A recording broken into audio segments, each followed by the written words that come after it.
नि पल्ला सब बेच्ने कुरा गर्छु के भयो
हामी चाहिँ डाँडामा आइसकेको छौँ है गाइस गरनहरू गाउँ ऊ परदेखि आएको हामी चाहिँ यहाँ चाहिँ डाँडा र चौतारा बिसाउने ठाउँ हामी चाहिँ यसरी हिँड्दैछौँ कलेर यहाँ है टक्क रारी गाउँ पनि अब हामी चाहिँ उता जानुपर्ने पा मार्न यहाँ चाहिँ डाँडा रहेछ बाबा जङ्गलको बिचमा हामी चाहिँ अब पा मार्ने छौँ है गाइस अब हिँड्दैछौँ मामा चाहिँ पछाडि छ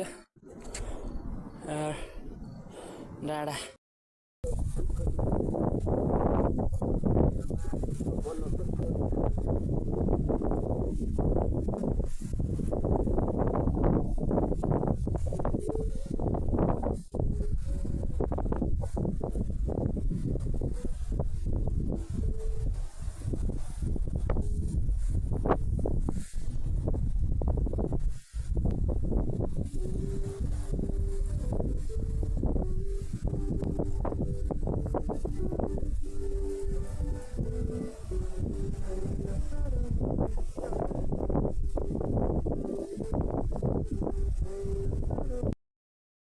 गाइस आज चाहिँ म यहाँ गोठदेखि घर फर्किँदैछु म चाहिँ टक्क घर यहाँ पार्टी पनि रहेछ गाइस।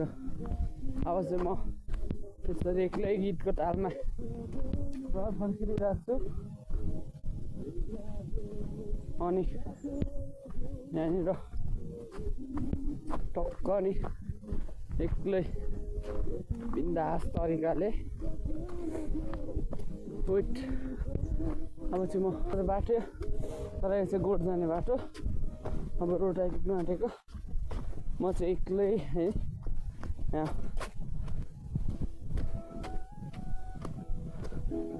म चाहिँ अहिले उतादेखि आएको है। गोठ चाहिँ देख्दा चाहिँ गाइस त्यो पारीतिर गोठहरू देखिरहेको होला सायद कुनै। अब चाहिँ म बाटो आइसक्यो भन्दा नि भयो। त्यसरी गीतको तालमा दिइरहेको छ। पसिना खलखल भइरहेको छ है मलाई चाहिँ। कोही ठाउँ घाम कोही ठाउँ यो ठाउँ पनि यहाँ गल्यो। यो चाहिँ रोड आइसकेको छ। यो चाहिँ गाउँघरको रोड हो। यसो त्यस्तै हुन्छ यो गाउँघरमा चाहिँ रोड भनेको चाहिँ। यहाँ भैँसी हिँड्दा पनि रोड्ने खालको छ रोड चाहिँ। तर रोड भनिन्छ भनौँ न यसलाई रोड हो। अब चाहिँ बिन्दास तरिकाले गइन्छ। अब डाँडा निक्लिन्छ म है। म चाहिँ अब घर फर्केको गोठदेखि। घर चाहिँ अब लगभग 3-4 घन्टा लाग्छ होला सायद मलाई। गाउँघरको रोड हो गाइस यो।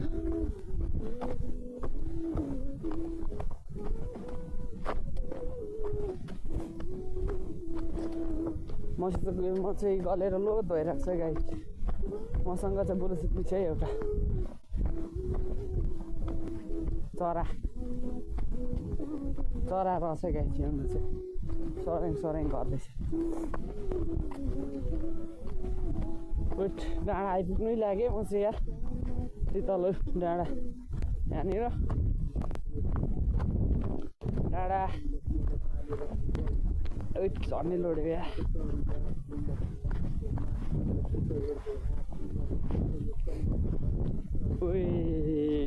कहाँ आइपुग्यो यार। यो चाहिँ बिसाउने ठाउँ रहेछ है। अब चाहिँ म बिसाउँछु यहाँ एकछिन। लास्ट गल्यो है। यो चाहिँ लिङ्गम भन्ने ठाउँ हो। म चाहिँ अब पारी गाउँ पुग्नुपर्ने यो गाउँ ठक्क है। यो गाउँ पुग्नु चाहिँ मलाई लगभग 3-4 घन्टा लाग्ला। ठ्याक्कै म यहाँ पुग्नुपर्ने यो स्कुल हो। स्कुलको थोरै यतापट्टि गाउँ तुङखालिङ बोटकोला 5 गाइस। बोटकोला 5 है यो चाहिँ बबाल आउँदो रहेछ त्यहाँ। यो चाहिँ तुङखालिङ है गाइस। तल खेत पनि रहेछ है यार। अब म कहिले पुग्नु पर्ने। यो चाहिँ तालखर्कै खाइन्छ। म चाहिँ यहाँ पुग्नु पर्ने हो अब कहिले। अहिले यहाँ छु डाँडामा। यत्रो तल झरेर उकालो चढ्नु पर्ने हुन्छ। यो रोडै हो।